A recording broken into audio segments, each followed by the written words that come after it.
आज 25 दिसंबर है और ये खुशियों का दिन है। इस दिन हम सबको खुशियाँ बाँटनी चाहिए, लेकिन साथ ही साथ ये भी सोचना चाहिए कि कायद-ए-आज़म को पाकिस्तान का जो कायद-ए-आज़म का पाकिस्तान है, इसको हम पहले से मज़बूत कैसे बनाएँ। तो आज के दिन बहुत सी अहम बातें हमने करनी है। कायद-ए-आज़म एक वकील थे, एक सियासतदान भी थे। तो क्या आज के जो वकील और सियासतदान हैं वो कायद-ए-आज़म के रास्ते पे चल रहे हैं या नहीं चल रहे? और इसके अलावा एक और बात बड़ी अहम है कि आज 25 दिसंबर के दिन हम क्या गुफ्तगू करते हैं। आज 25 दिसंबर को एक वफाकी वज़ीर साहब जो हैं उन्होंने एक प्रेस कॉन्फ्रेंस की अपने एक सियासी मुखालिफ के बारे में, और प्रेस कॉन्फ्रेंस में उन्होंने बहुत सी बातें की और ये भी कहा कि ये ज़मानतों का मौसम है। तो ये ज़मानतों का मौसम क्या होता है? हमें 25 दिसंबर को कैसी गुफ्तगू करनी चाहिए? दीगर मामलात पे भी बात करेंगे। हमारे साथ आज मौजूद हैं जनाब जस्टिस रिटायर्ड रशीद रिजवी साहब, सुप्रीम कोर्ट बार एसोसिएशन के साबिक सदर हैं। कराची में मौजूद हैं जनाब यासीन आज़ाद साहब, आप भी साबिक सदर हैं सुप्रीम कोर्ट बार एसोसिएशन के, आप भी कराची से शिरकत कर रहे हैं। सेनेटर वलीद इकबाल साहब मुल्क के मारूफ कानूनदान भी हैं, लेकिन सेनेट के रुकन भी हैं, तहरीक इंसाफ से उनका ताल्लुक़ है, वो लाहौर से मौजूद हैं। तो आज की जो गुफ्तगू है उसका आगाज़ हम इस इंतहाई अहम सवाल से करते हैं कि क्या आज का जो पाकिस्तान है ये वही पाकिस्तान है जो कायद-ए-आज़म ने बनाया था या एक मुख्तलिफ पाकिस्तान है, और आज के दिन हमें क्या गुफ्तगू करनी चाहिए। सबसे पहले रशीद रिजवी साहब आपसे मैं ये सवाल करूंगा कि क्या आज का पाकिस्तान वही पाकिस्तान है जो कायद-ए-आज़म ने बनाया था? देखिए, कायद-ए-आज़म ने कॉन्स्टिट्यूंट असेंबली में भी कहा और उससे अलावा भी कॉन्स्टिट्यूशन की जब शुरू हो गई थी कानून साजी, उस पे में भी उन्होंने कहा, और उनकी एक बड़ी तारीख़ी स्पीच जो थी वो कोयटा में स्टाफ कॉलेज से थी। उन्होंने खिताब करते हुए कहा था और डिफ़ाइन किया हुआ था कि क्या मिलिट्री का रोल होगा, क्या सिविलियन का रोल होगा कॉन्स्टिट्यूशन में, लोगों को क्या अपना कंट्रीब्यूशन करना है पाकिस्तान बनाने में। तो अगर उन चीज़ों को सामने रखें तो कहीं से नज़र नहीं आता कि कायद-ए-आज़म ने कभी चाहा था कि इस मुल्क में मार्शल लॉ लगे, इस मुल्क में आइन मुअत्तल हो, इस मुल्क में लोग जो है मिसिंग पर्सनस की एक लंबी फहरिस्त बन जाए। तो मैं कायद-ए-आज़म के ख्वाब के बिल्कुल मनफी आज का पाकिस्तान है। आपने जिस तकरीर का रेफरेंस दिया है आज वज़ीर साहब के, वो भी आप बताएं कि हॉस्टिलिटीज़ को वो प्रमोट कर रहे हैं आज के दिन।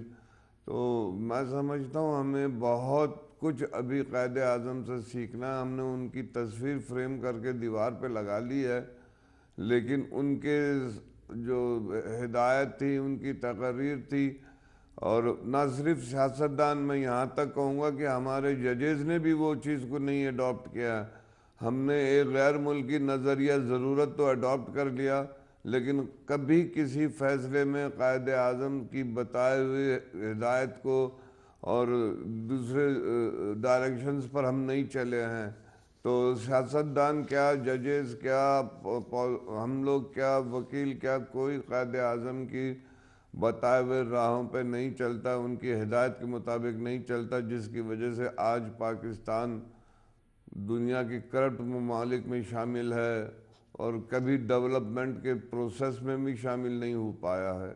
अच्छा, यासीन आज़ाद साहब, आप इस राय से इत्तेफाक करते हैं कि आज के वकील और आज के सियासतदान कायद-ए-आज़म के रास्ते पे नहीं चल रहे? देखें, पहली बात यह है कि जो पाकिस्तान कायद-ए-आज़म ने बनाया था वो पाकिस्तान तो 1971 में ख़त्म हो गया, एक किस्म का टूट गया, और इस तरह दुनिया की सबसे बड़ी इस्लामी ममलकत जो है थी वो दुनिया के नक्शे से ख़त्म कर दी गई। तो मैं तो ये समझता हूँ कि आज शायद कायद-ए-आज़म की वो रूह तड़प रही होगी और वो सोचते होंगे कि मैंने जिस पाकिस्तान को बनाया था क्या पाकिस्तानी कौम उसको कायम रख सकी है या नहीं, ये एक बात। दूसरा जो है, जिस तरह रशीद रिजवी साहब ने भी कहा और आपने मुझसे सवाल किया, सवाल ये पैदा होता है कि कायद-ए-आज़म के बताए हुए नक्शे कदम पर अगर हम चलते तो आज जो हमारी सूरत हाल है ये शायद ना होती। आज माशी एतबार से पाकिस्तान तबाही और बर्बादी के दाने पे खड़ा है, और कायद-ए-आज़म ने जब पाकिस्तान बनाया था तो ये वाज़िया तौर पे ये बात कही थी कि इस मुल्क में कानून की बालादस्ती होगी, आइन की बालादस्ती होगी, और जमहूरी दौर होगा और हर आदमी को अपने अपने अकायद के मुताबिक अपनी ज़िंदगी बसर करने का पूरा मौका दिया जाएगा। आज बदकिस्मती हमारी इस ये है कि जिस तरह भी आपने ख़ुद अपनी गुफ्तगू के दौरान कहा कि मैं थोड़ी देर पहले वही प्रेस कॉन्फ्रेंस वज़ीर साहब की सुन रहा था, जिस डटाई से वो झूठ भी बोल रहे थे, गलतबयानी से भी काम ले रहे थे। इन्हीं की ये स्पीच मैंने पार्लियामेंट के अंदर सुनी जिसमें उन्होंने खुदा को हज़र नज़र जानकर बात की। तो मैं ये समझता हूँ कि कायदे-ए-आज़म के बनाए हुए पाकिस्तान पर अगर पूरी तरह से हम अमल करते, उस सिस्टम को लेकर हम चलते, तो ना तो पाकिस्तान टूटता और ना आज जो माशी हालत हमारी है। लेकिन यासीन आज़ाद साहब, सवाल मेरा ये है कि क्या पाकिस्तान की वकला बरादरी और पाकिस्तान के जो सियासतदान हैं वो कायदे-ए-आज़म के रास्ते पे चल रहे हैं? देखें, आपका सवाल बिल्कुल अपनी जगह पे सही है। मैं वाज़ेह अल्फाज में ये कहता हूँ कि अगर कायदे-ए-आज़म को बताए हुए असूलों पर पाकिस्तान के सियासतदान और वकला चल रहे होते तो आज जो पाकिस्तान की हालत है वो नहीं होती। मैं तो क्लियर कहता हूँ बिल्कुल ठीक कि हमने उनके बताए हुए असूलों पे नहीं चला। उसकी वजह कि हम आइन की बालादस्ती पे यकीन नहीं करते, हम जमहूरी अमल को कायम और दायम रखने के लिए कोई बात नहीं करते। तो मैं फिर यही आपकी बात का जवाब दे रहा हूँ कि खाली सियासतदान और वकला की बात नहीं है। मैं इससे आगे बढ़ता हूँ कि हमारे इदारे भी ठीक है कायदे-ए-आज़म के बताए हुए असूलों पे काम नहीं करते और यही वजह है कि आज हम तबाही और बर्बादी की तरफ जा रहे हैं।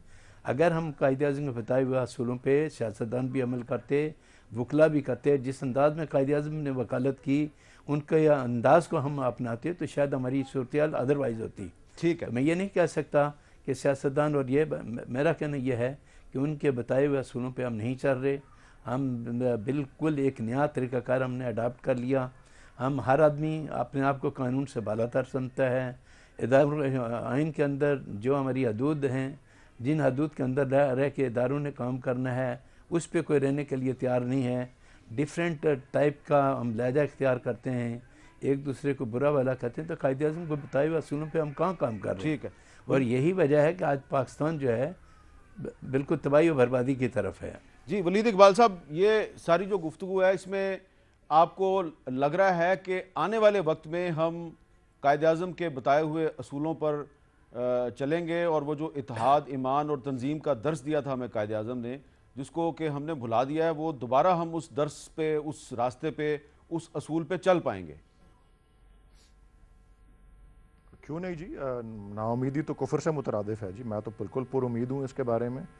और मैं ये नहीं समझता कि हम बहुत से मामलों में हम पीछे रह गए हैं उस आइडियल से जिसके रोल मॉडल हज़रत कायद-ए-आज़म मोहम्मद अली जिन्ना थे और जिस किस्म की रियासत का उन्होंने ख्वाब जो था देखा था और जिसको उन्होंने अमली जामा भी पहना के दिखाया।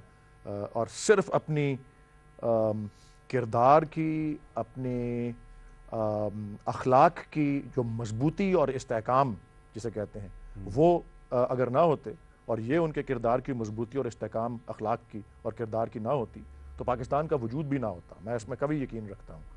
और इसके पेश नज़र मैं ये समझता हूँ कि किसी एक वाक़े को, जिस तरह आप प्रेस कॉन्फ्रेंस की बात कर रहे हैं या कोई और वाक़या अगर आप ले लें, वो एक वाक़े को हम आइसोलेशन में नहीं ले सकते किसी एक तज्जिए के हवाले से। इस मौके पर हमें अपने पूरे 72 साल का जायज़ा लेना जो है वो ज़रूरी है। और मेरे ख़्याल में जो असूल हज़रत कायद-ए-आज़म मोहम्मद अली जिन्ना के हैं उसके 2-3 पहलू हैं, वो बड़े इंपॉर्टेंट हैं और वो बड़े क्लियर भी हैं।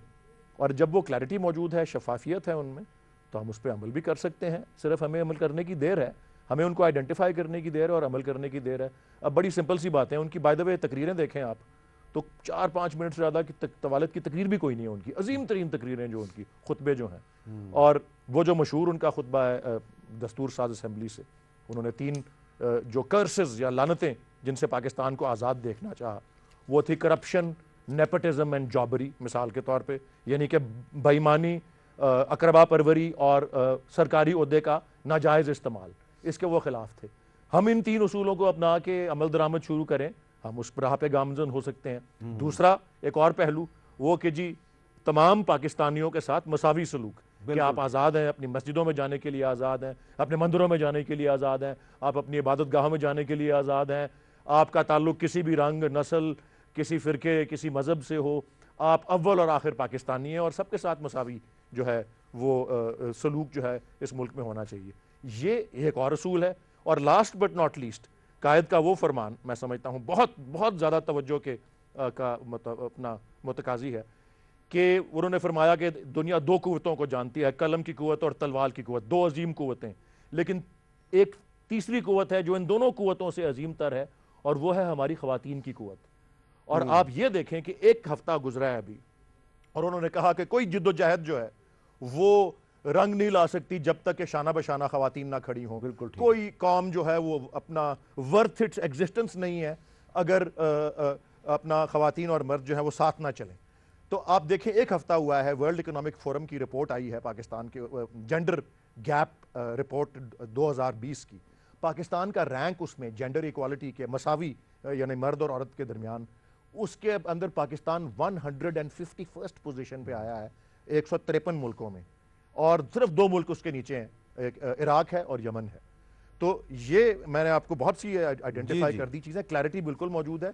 और ये इसके तज्जिए भी, खासकर ये पिछले हफ्ते की रिपोर्ट जो आई है, इसके तज्जियात भी अखबारात में आ रहे हैं। वो आपने जिस तकरीर का हमें जो 71 सालों में आपने जिस तकरीर का जिक्र किया है कायद आज़म की, ये तकरीर भी और जिस तकरीर का जिक्र किया स्टाफ कॉलेज कोयटा वाली तकरीर का जिक्र किया रशीद रिजवी साहब ने, और बहुत सी अहम तकरीरें और बयानात, ये तमाम जो तकरीरें हैं ये डॉक्टर जावेद इकबाल साहब जो आपके वालिद थे, वलीद इकबाल साहब, उन्होंने एक किताब लिखी थी। ये किताब में आपको कायद आज़म मिरास कायद आज़म, तो ये मिरास कायद आज़म के नाम से इस किताब में ये तमाम जो कायद आज़म के फरमुदात हैं ये शामिल हैं। और ये जो हमारे नौजवान हैं उनको ये किताब ज़रूर पढ़नी चाहिए। और इसमें बहुत सी अहम चीज़ें हैं, बहुत सी ऐसी बातें भी हैं जो आजकल दुनिया को नहीं पता और नई नस्ल को नहीं बताई जाती, वो चीज़ें भी इसमें शामिल हैं। तो इसमें एक हमारे बहुत मीर साहब जी इजाज़त दें, अगर मैं एक जुमला इस किताब से ही अर्ज करना चाहता हूँ जो दोनों मेहमान कह चुके हैं कि ये इस किताब के एक बाब में जुमला है कि कायद आज़म पेशे के एतबार से एक वकील थे, इसलिए ये मेरे वालिद के अल्फाज हैं, जमहूरियत उनके लिए एक अकीदे की हैसियत है। बिल्कुल ठीक है, ये इसके एक चैप्टर में होगा कायद और जमहूरियत के बारे में। बिल्कुल तो बिल्कुल दुरुस्त है जो कि दोनों मेहमानों ने कहा। ये बिल्कुल जो कायद और जमहूरियत है ना, ये जो कायद और जमहूरियत, ये इस बाब का नाम है इस्लामी जमहूरियत, इसका नाम है इस्लामी जमहूरियत। अच्छा, बहरहाल, लेकिन मैं अब इसमें शामिल करता हूँ एक राय, हमारे एक बहुत ही कानूनदान हैं, बुजुर्ग सियासतदान हैं, हमारे लिए बहुत काबिल एहतराम है, SM ज़फ़र साहब, पाकिस्तान के साबिक वज़ीर कानून भी हैं, उनको भी इस गुफ्तगू में शामिल करते हैं थोड़ी देर के लिए। SM ज़फ़र साहब से ये पूछते हैं कि उनके ख्याल में जो कायद आज़म ने पाकिस्तान बनाया था वो पाकिस्तान और आज का पाकिस्तान, इसमें क्या फ़र्क है सियासी लिहाज से और इखलाकी लिहाज से? आज का पाकिस्तान और पहला पाकिस्तान इखलाकी लिहाज से तो उसमें बड़ी कमज़ोरियाँ आ गई हैं।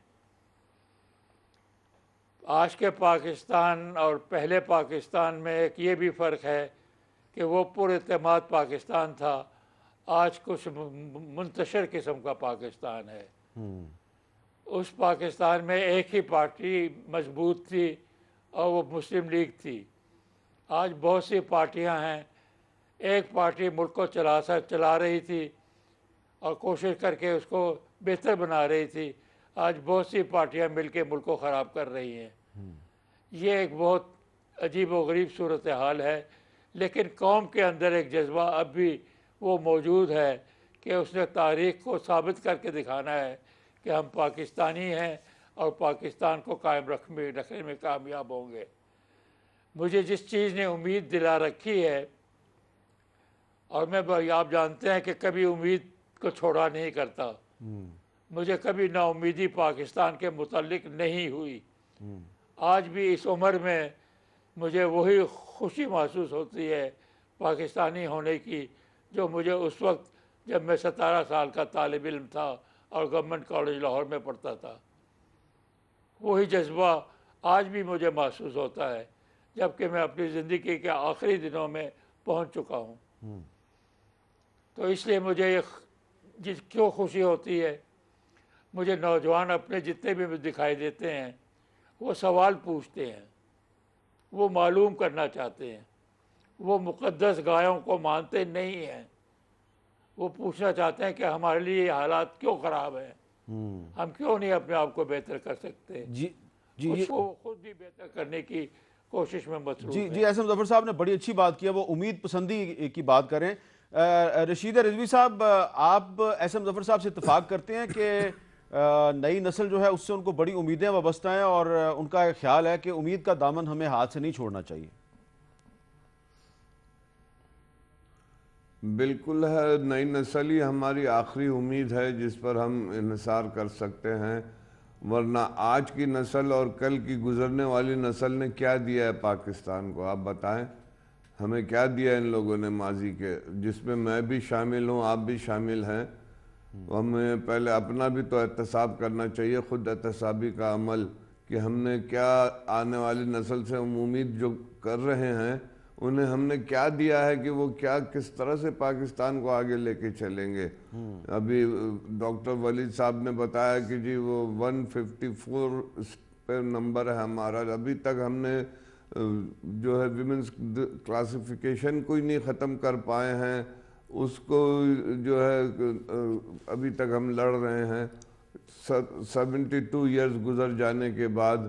तो बहुत सी चीज़ें ऐसी तब्दीलियाँ आई हैं जिसकी इंतहानी, मैं तो यहाँ तक कहूँगा कि हमने कायदे आज़म के अक़वाल भी बदल दिए हैं। आपने फेथ, डिसिप्लिन और ऑर्गेनाइजेशन की बात की थी। 30 साल तक 1977 तक फेथ का ट्रांसलेशन हुआ यकीन महकम का, ज़ियाउल हक साहब ने उसको ईमान में बदल दिया है। अब ये डिसाइड कौन करेगा कि जो कायदे आज़म ने फेथ कहा था, फेथ, यूनिटी एंड डिसिप्लिन, वो फेथ यकीन महकम है या ईमान है? ईमान को अगर आप करते हैं तो माइनॉरिटीज़ फिर कहाँ जाएंगी उसमें। तो हम तो यहाँ तक बैठे हुए हैं कि कायदे आज़म के अक़वाल को भी हम अमेंड कर रहे हैं, उसका गलत ट्रांसलेशन कर रहे हैं। तो नई चीज़ देने से पहले, उम्मीदें वाबस्ता करने से पहले हमें अच्छी चीज़ें डिलीवर करनी पड़ेंगी नई नस्ल को। नई नस्ल को बताएंगे कि यकीन महकम था जो कायदे आज़म ने दिया है कि फेथ एंड डिसिप्लिन यूनिटी में, तब आप तरक्की कर सकते हैं। अच्छा, अब एक और कायदे आज़म का एक फरमान है जो बहुत ज़्यादा लोग उसको नहीं जानते, मैं वो बताना चाहता हूँ आपको। ये 2 मार्च 1941 को 1941 को मुस्लिम स्टूडेंट्स फेडरेशन के एक इजलास से ख़िताब करते हुए लाहौर में कायदे आज़म ने यह कहा था, अगर दौलत गंवा दी तो कुछ नहीं खोया, अगर जुर्रत गंवा दी तो कुछ खो दिया, अगर इज़्ज़त गंवा दी तो बहुत कुछ खो दिया, अगर रूह गंवा दी तो फिर आपने सब कुछ खो दिया। तो ये एक डच ज़रबुल मसल थी जिसका तर्जमा करके कायदे आज़म ने नौजवानों को बताया। तो यासीन आज़ाद साहब, आपके ख्याल में ये जो कायदे आज़म ने नौजवानों को ये बात बताई थी कि अगर इज़्ज़त गंवा दी तो बहुत कुछ खो दिया, लेकिन अगर रूह गंवा दी तो सब कुछ खो दिया, इसको आप कैसे देखते हैं? क्या इसका मतलब आप लेते हैं? देखें, कायदे आज़म के इन जुमलों को अगर बागौर देखा जाए तो मुझे ये बात कहने में कोई झिझक नहीं है कि हमने तमाम चीज़ें खो दी हैं, हमने कुछ भी नहीं किया। और 72 साल का एक तवील अरसा गुजरने के बाद आज भी हमने अपना सब कुछ गंवा दिया। आप इससे अंदाज़ा करें कि आज के दौर में जब आप किसी कॉन्फ्रेंस में जाने चाहते हैं कि तो आपको एक मुल्क बुलाकर अगर ये कहता है कि आप इस कॉन्फ्रेंस में नहीं जा सकते, आपका आइडिया ये हो, तो आप उसमें जाने से इनकार कर दें। तो उसकी वजह ये थी कि हमारा मुल्क माशी तौर पर तबाह बर्बाद हो चुका था, हम दूसरों की डायरेक्शन को फॉलो करने के लिए मजबूर हो चुके हैं। तो मैं ये समझता हूँ कि जब पाकिस्तान की आज़ादी और ख़ुद मुख्तारी कायदे आज़म के मुताबिक अगर हम मेंटेन नहीं कर सकते, जिसका मतलब हमने अपनी इज़्ज़त को भी गंवा दिया, अपनी रूह को भी तकलीफ़ दी। अब कायदे आज़म की रूह आज हमसे ये सवाल करती है कि जो पाकिस्तान मैंने बनाकर पाकिस्तानी कौम को दिया, क्या जो असूल मैंने आपको दिए थे, क्या उस पर किसी ने अमल किया, नहीं किया?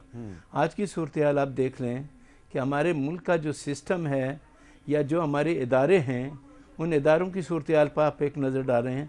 मैं अमूमन एक बात कहता हूँ कि पार्लियामेंट का इदारा सबसे ज़्यादा मजबूत इदारा होना चाहिए, लेकिन आज मैं ये बात कहता हूँ कि आज पार्लियामेंट का इदारा सबसे ज़्यादा कमज़ोर इदारा बन के रह चुका है जी। उसका जो फंक्शन है कानून साजी का, वो टोटली ख़त्म हो चुका है।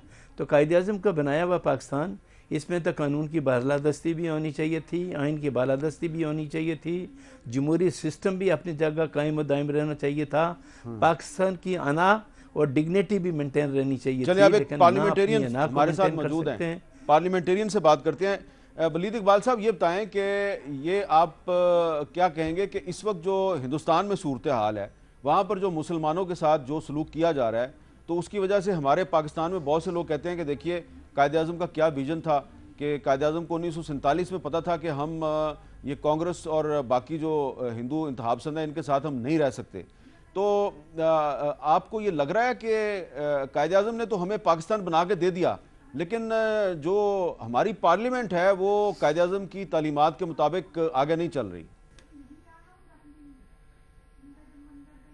ये अगेन मैं ये अर्ज़ कर रहा हूँ कि इसको इतना ज़्यादा एक आइसोलेटेड वाक़े को लेकर के या कोई अगर मौजूदा सिचुएशन से कोई इख्तलाफ राय रखता है, हम ये नहीं कह सकते कि जी आज की पार्लियामेंट या गुज़िश्ता पार्लियामेंट्स, हम एक पूरी चेन को, एक प्रोग्रेशन को देखने की हमें ज़रूरत है कि किस तरह से यहाँ पे आइन से इनहराफ भी होता रहा, आइनी तजावुज़ात जो हैं वो और आदिस तारीख जो है वो अपना मावरा आइन इक़दामात के नतीजे में आने वाली, वजूद में आने वाली सिस्टम्स में हम गुज़रते रहे।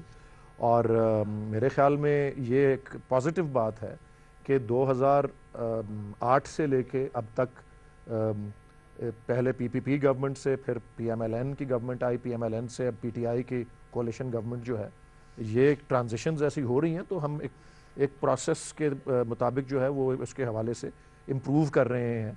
और यस, अब हमें एक तरफ आप देख रहे हैं इंडिया का, आपने वो जिक्र किया, आप 9 नवंबर का जिक्र देख लें, ये अभी जो 2019 का है कि 9 नवंबर को यहाँ पे करतारपुर का इफ्तिताह होता है और किस तरह से वो जो अपना बैनुल मज़ाहिब जो रवादारी है उसमें एक पाकिस्तान एक मिसाल कायम करता है दुनिया के सामने। और उसी दिन किस तरह से वहाँ इंडियन सुप्रीम कोर्ट का बाबरी मस्जिद के ऊपर जो है उसके हवाले से फ़ैसला आता है, वो जो राम मंदिर जो है सिलसिला। सो ये हमारे अब नशेब व फराज जो हैं ये तो इस तरह से आते रहे हैं, बट हमें ज़्यादा जिस तरह से मैंने अर्ज़ किया कि वाज़े जो कायद-ए-आज़म की तालीमात हैं, जो उनके उसूल हैं और जो उनका विज़न है वो बहुत वाज़े है। बिल्कुल, मैंने अर्ज़ किया ना कि बहुत कम अल्फाज पे उनकी तकरीर मुश्तमिल होती थी, बड़ी क्लैरिटी उसमें है। आज मैं कॉलम पढ़ रहा था उर्दू का और ये काबिल ज़िक्र बात है, क़य्यूम निज़ामी साहब ने एक अखबार में लिखा हुआ था, कहते हैं कि जी एक भी गवाही नहीं मिलती कायद-ए-आज़म के बारे में, एक भी गवाही नहीं मिलती कि कभी उन्होंने कोई ऐसा वादा किया हो जिस पे अमल दरामद ना किया हो, कोई अभी कभी उन्होंने कोई झूठ बोला हो या कभी उन्होंने किसी अमानत में ख़यानत की हो, कभी यू टर्न नहीं इस लिया तरह की उन्होंने। जब पर्सनालिटी हो वो अब कार्य की अपनी अपनी राय है। बहरहाल एक एनवायरनमेंट भी और तरह की थी उस वक्त जिसमें वो आपने अब आप ये अंदाजा लगाएं आज के वक्त अंदाजा लगाएं, ये तीनों बातें जो मैंने की हैं, ये तीनों बातें जो मैंने की हैं, आप किस सियासी लीडर के साथ ये मंसूब कर बिल्कुल, सकते आप हैं? सही कहते हैं। ये तीन बातें बड़ी मैंने सही कहा ना, बात काबिल आपने जिक्र बातें। और आपने क़य्यूम निज़ामी साहब का हवाला दिया, उनकी एक किताब है कायद-ए-आज़म बतौर गवर्नर जनरल, वो किताब भी बहुत अच्छी है। और उस किताब में कायद-ए-आज़म के बारे में ये लिखा गया कि जब वो गवर्नर जनरल का उन्होंने ओहदा संभाला तो फिर उन्होंने जो मुस्लिम लीग की सदारत है वो छोड़ दी थी, तो उन्होंने पार्टी को और हुकूमती ओहदे को अलग-अलग रखा, और ये एक पार्लिमानी निज़ाम हुकूमत की एक बहुत बड़ी खूबी है। तो यहाँ पे आप एक वक्फा लेते हैं और वक्फे के बाद आज के दिन एक प्रेस कॉन्फ्रेंस हुई है, उसका जिक्र किया रशीद रिजवी साहब ने भी और यासीन आज़ाद साहब ने भी। उस प्रेस कॉन्फ्रेंस के बारे में बात करते हैं वक्फे के बाद। आज वज़ीर इंसदाद मंशियात जनाब शहरयार आफरीदी साहब ने एक प्रेस कॉन्फ्रेंस की और प्रेस कॉन्फ्रेंस में उन्होंने बहुत सी बातें की हैं। उन्होंने ये कहा है कि जो मैंने राना सनाउल्लाह के बारे में दावा किया था वो फुटेजेस का दावा किया था, मैंने वीडियो का दावा नहीं किया था। लेकिन पहले हम सुन लेते हैं कि माजी में वो क्या कहते रहे। गौर से सुनिए, क्योंकि मैंने जान अल्लाह को देनी है। फुटेजेस हमारे पास सब कुछ अवेलेबल है। उसके बाद जब हाथ अल्लाह के फजल से डाला तो बताया गया राना साहब ये आपका सामान है। उन्हें कहा जी मेरा है, ये हम खोल सकते हैं? हाँ जी खोल लें। जब खोला और नीचे से जो चीज निकली, तमाम सबूत मौजूद है, अदालत में चीज जाएगी। 3 हफ्ते तक कमोबेश राना सनाउल्लाह साहब की गाड़ी को हर शहर में फॉलो किया गया, उनकी फुटेजेस हैं, ये कैमरा फुटेजेस हैं, हर चीज। जब ट्रायल शुरू होगा, जब अदालत में मुकदमा शुरू होगा, वो तमाम चीजें दी जाएंगी। तमाम जो सबूत है हमारे पास वो इंशाल्लाह इंटैक्ट हैं। गाड़ी की मूवमेंट, गाड़ी के नंबर प्लेट्स और तमाम चीजें जो आपके ज़हन में है ना, सब कोर्ट में पेश की जाएंगी। ये बातें उन्होंने की थी जुलाई 2019 में प्रेस कॉन्फ्रेंस में भी, पार्लियामेंट के फ्लोर पे भी। आज उन्होंने क्या कहा है वो सुने। मेरी जितनी प्रेस कॉन्फ्रेंसेज है वो निकाल लें, मेरी सेनेट में और नेशनल असेंबली में जिधर मेरी इस बारे में बात हुई है, मुझसे सवाल किया गया वीडियोस का, मैंने कहा हमारे पास वो फुटेजेस, वो 17 दिन में तमाम चीजें प्रोवाइड कर दी गई। मुझसे बार बार पूछा जाता है कि तमाम चीजें, मैंने कहा ये अदालत में प्रोसिक्यूशन का काम है। मैं बार बार, और इसको इशू बनाया गया, किधर है वीडियो, किधर है वीडियो। यहां तक कि डीजी एएनएफ ने कहा कि ये कोई फिल्म बन रही थी कि अभी इस तरह पोस्ट बनाओ, फिर इस तरह पोस्ट बनाओ। अगर ये वीडियो, अगर सारा कुछ वीडियो बनती और ये इस तरह हो रहा है तो कहते ये प्लांटेड है। अच्छा रशीद रिजवी साहब, आप ये बताएं कि आप तो एक माहिर कानून भी हैं और आप जज भी रहे हैं, ये फुटेजेस और वीडियो में क्या फर्क होता है? जो वीडियो बन जाती है उसकी जो बाद में चीज़ें पेश होती है उसे फुटेज ही तो कहते हैं, और क्या कहते हैं। फुटेज और मुझे वीडियो में कोई फ़र्क नज़र नहीं आता है। वीडियो वो सिस्टम है, वो कैमरा है जिसे कहा जाता है फुटेज, उसका रिजल्ट है कि जो उसमें बन जाता है। और इनको तो मौका मिला होगा जब केस चल रहा था, ये कोर्ट में भी दिखा सकते थे वो फुटेज, पता नहीं क्यों नहीं दिखाई। वो कहते हैं ट्रायल शुरू नहीं हुआ, का बयान जो होगा, वो कहते हैं अभी ट्रायल शुरू नहीं हुआ।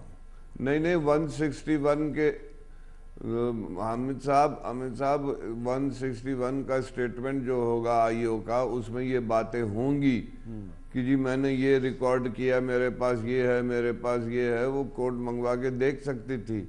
अच्छा, आप बेल और उसमें भी वो अगर चाहते तो मंगवा के देख सकते थे, लेकिन उन्होंने वहां पे या तो सीरियसली केस नहीं कंटेस्ट किया है कि अब ये तमाम चीजें तो देखे ना। 161 स्टेटमेंट के बगैर तो कोई चीजें रिकॉर्ड पे आ ही नहीं सकती हैं। ठीक है। अच्छा, अब इसमें एक और बात भी आज उन्होंने किया, यासीन आजाद साहब जरा ये सुने, वो एक और बात कर रहे हैं। वो क्या बात है? प्राइम मिनिस्टर ने अरेस्ट किया, क्या मैंने किया?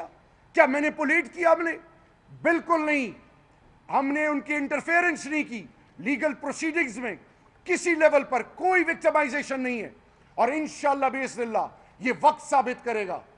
ये वैसे भी मौसम जो है जमानतों का मौसम है। जी यासीन आजाद साहब, ये जमानतों का मौसम क्या होता है?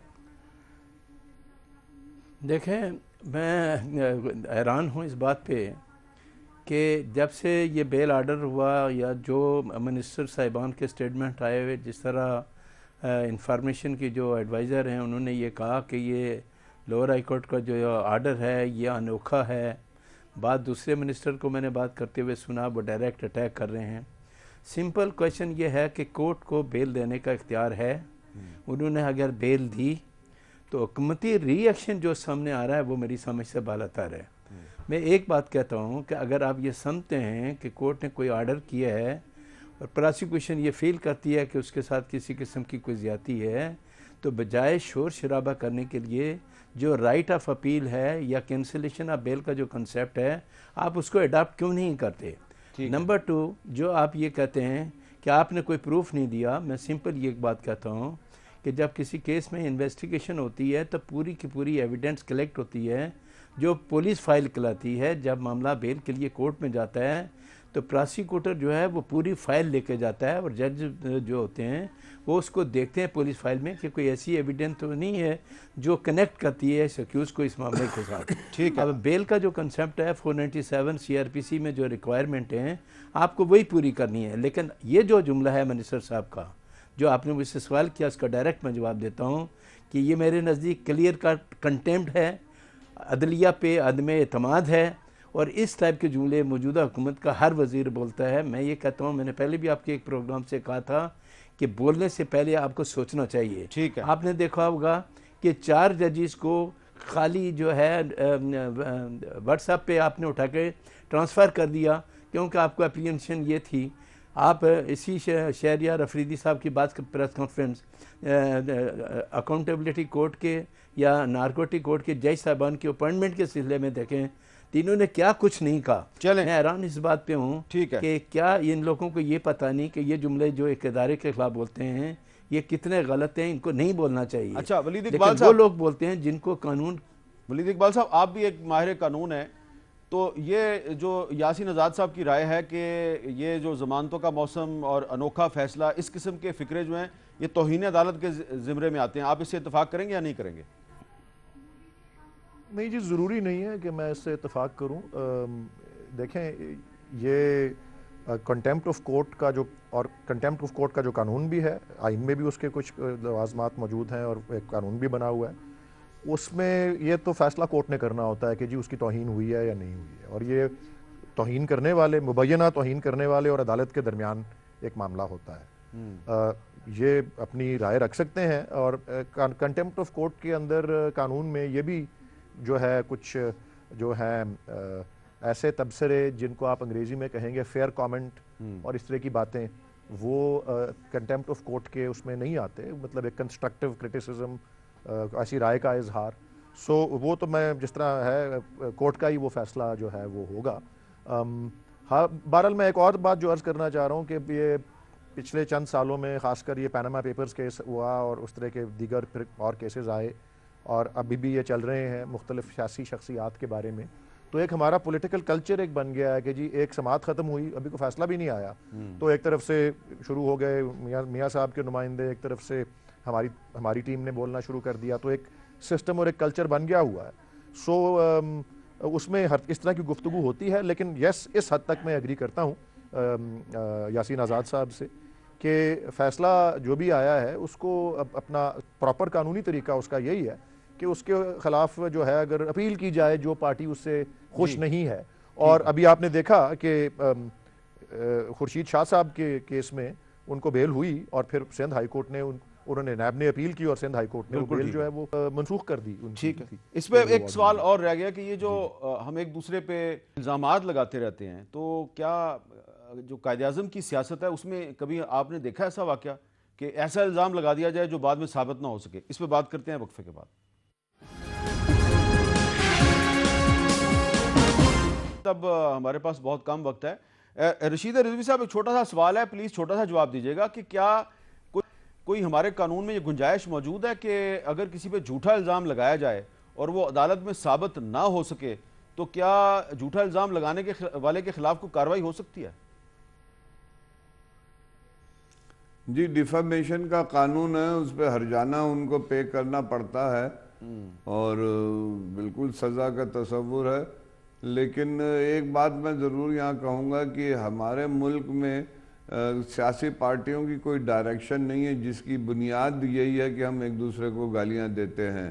दुनिया भर के आप सियासी सिस्टम को उठा के देखेंगे तो लेफ़्ट की पार्टी, राइट की पार्टी, सेंटर की पार्टी, हमारे मुल्क में कोई ना लेफ्ट है, ना राइट है, ना सेंटर है। हम सिर्फ अपॉर्चुनिस्ट पार्टियां हैं हमारे मुल्क में, बिल्कुल ठीक है, जिनका काम है बाय हुक एंड क्रुक इक़्तिदार में आना। तो मैं समझता हूँ ऐसे इस किस्म की जब सियासत होगी तो एक दूसरे को गाली गलोच के अलावा क्या करेंगे ये लोग। ये आपने बड़ी अहम बात किया है। यासीन आज़ाद साहब, आप इत्तेफाक करते हैं कि हमारे मुल्क में पावर पॉलिटिक्स हो रही है, नजरियाती सियासत नहीं हो रही, इसीलिए झूठ बोला जाता है और इल्ज़ामात लगाए जाते हैं? ये बात 100% सही कही है रशीद रिजवी साहब ने, मैं इससे कंप्लीट एग्री करता हूँ। और दूसरी बात, आपके प्रोग्राम के हवाले से मैं ये कहता हूँ कि कोई शख्स मेरे नज़दीक कानून से बालातर नहीं है, आइन से बालातर नहीं है। इस मुल्क के सिस्टम को अगर सही करना है तो इदारों को अपने अपनी लिमिट के अंदर काम करने दें। यही बात कायदे-आज़म ने कही थी कि एक दूसरे के मामले में मुदाखलत न करें। इसकी एक छोटी सी मिसाल मैं इस तरह देता हूँ कि कायदे-आज़म जब ज़ियारत में सख्त बीमार थे तो उनके साथ एक नर्स जो उनकी देखभाल में थी, कायदे-आज़म ने उनसे पूछा कि आपको कुछ चाहिए मुझे बताओ। तो उस खातून ने सिर्फ इतना कहा कि मैं पंजाब की रहने वाली हूँ, बलूचिस्तान से मुझे पंजाब ट्रांसफ़र कर दें तो कायदे आज़म ने आगे जवाब दिया, ये मेरा काम नहीं है, मिनिस्ट्री ऑफ हेल्थ का है, मैं इस मामले में तुम्हारी कोई मदद नहीं कर सकता। वाह, क्या बात है, क्या तो बात मैं है। ये जुमला इसलिए आपको कायदे आज़म का। दूसरी बात जो मैं आपको ये बताना चाहता था कि मैंने एयर मार्शल असगर खान को ये बात कहते हुए सुना कि जब कायदे आज़म की एम्बुलेंस माड़ीपुर पे ख़राब हुई, 6 घंटे तक रही, तो मैं उस वक्त एयर फोर्स में फ्लाइंग ऑफिसर था। मैं एयर फोर्स की एम्बुलेंस लेकर माड़ीपुर पहुंचा, तो मैंने देखा कि कायदे आज़म ने मोहतरमा फ़ातिमा जना के गोद में सर के लेटे हुए थे।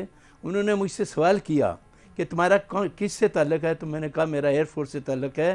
तो एयर मार्शल असगर खान को कहा गया, जब वो फ्लाइंग ऑफिसर थे, कि ये तुम्हारा काम नहीं है, बिल्कुल ठीक है, तुम जाओ अपनी जॉब करो, बिल्कुल ठीक है, ये जिन लोगों का काम है उनको आने दो। जी वलीद तो ये इकबाल साहब, कायदे मेरे आज़म पास को टाइम बहुत फरमाने कम है। घुसने के लिए। वलीद इकबाल साहब, आप इत्तेफाक करेंगे, रशीद रिजवी साहब कह रहे हैं कि हमारे मुल्क में पावर पॉलिटिक्स हो रही है, नजरियाती सियासत नहीं हो रही।